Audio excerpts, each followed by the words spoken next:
Friends, स्वागत है आपका हमारे यूट्यूब चैनल मस्टाचर्स माइंड में। आज है लेक्चर नंबर 7 और टॉपिक है कूलिंग एंड ह्यूमिडिफिकेशन। क्या पढ़ेंगे बच्चों? Cooling and humidification. Cooling and humidification पढ़ने से पहले हमारे प्रीवियस लेक्चर जरूर देखें।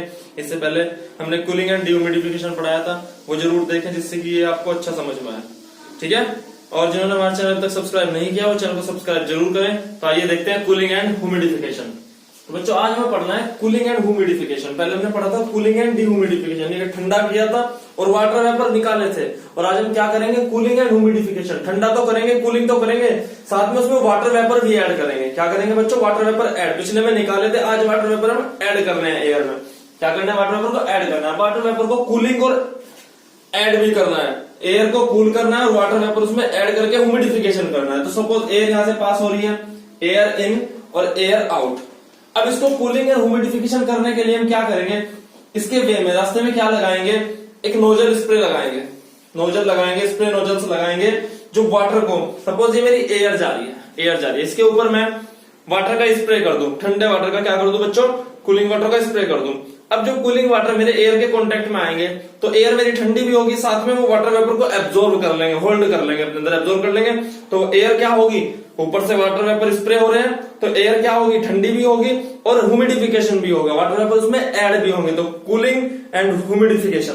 ठीक है बच्चों, तो एयर यहां से जा रही है मेरी अंदर, एयर इन, और ये जो हमने चैम्बर लिया इसको हमने आइसोलेटेड कर दिया, यानी कि हीट यहां से कोई भी ना अंदर जाएगी ना कोई बाहर आएगी। अब ये से जा रही है, नोजल क्या करेंगे? वाटर वेपर का स्प्रे करेंगे। वो जो वाटर वेपर होंगे वेरी फाइन पार्टिकल्स में होंगे, बहुत ही बारीक, बिल्कुल बारीक पार्टिकल्स में होंगे।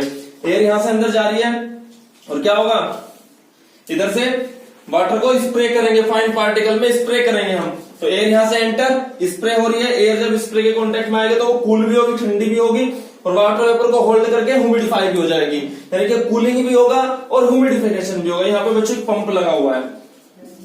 पंप क्या करता है? नोजल में वाटर को सप्लाई करता है, तो पानी यहाँ पे गिर गिर के यहाँ पे एक सम्प होता है हमारा, पानी यहाँ गिरता रहता है और वापिस यहाँ पे वापिस आता रहता है पानी मेरा। ठीक है, तो यहाँ पे नोजल क्या करेंगे? स्प्रे नोजल है, वो वाटर वेपर को स्प्रे करेंगे।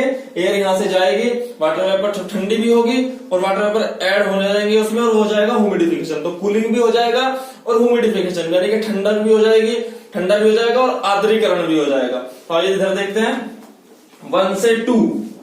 1 से 2 देखो ऐसे लाइन जा रही है 1 से 2। देखो इधर की ओर देखते हैं पहले। टेम्परेचर देखो 1 पॉइंट पे TD1, 2 पॉइंट पे TD2, लेफ्ट डायरेक्शन में आ रहा है, इधर की ओर डायरेक्शन में। तो टेम्परेचर क्या हुआ बच्चों? कम हुआ, यानी कि कूलिंग हुई। अब देखते हैं ह्यूमिडिफिकेशन। 1 से 2, W1, W2 अपवर्ड डायरेक्शन में जा रहा है, ऊपर की ओर। तो इधर तो कूलिंग हुई, इधर मेरी ह्यूमिडिफिकेशन हुआ। तो कूलिंग भी हुआ और ह्यूमिडिफिकेशन भी हुआ बच्चों। ठीक है, अब देखते हैं 1 से 2 पे एंथैल्पी। 1 से 2 देखो यहाँ पे due point temperature line draw की। एंथैल्पी देखो जो 1 पॉइंट पे वही 2 पे है।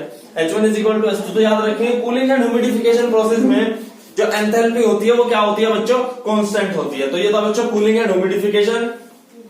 कूलिंग 1 से 2, कूलिंग ह्यूमिडिफिकेशन, दोनों प्रोसेस को एक साथ दिखाने के लिए 1 से 2 एक इंक्लाइंड लाइन दिखाई है जिससे कूलिंग एंड ह्यूमिडिफिकेशन। तो ये था बच्चों कूलिंग एंड ह्यूमिडिफिकेशन। ठीक है, समझ में आया? अगर ये वीडियो आपको अच्छा लगा लाइक करें, कमेंट करें, शेयर करें और चैनल को सब्सक्राइब करना ना भूलें। और हमारे नेक्स्ट वीडियो को नोटिफिकेशन पाने के लिए बेल आइकन को प्रेस जरूर करें।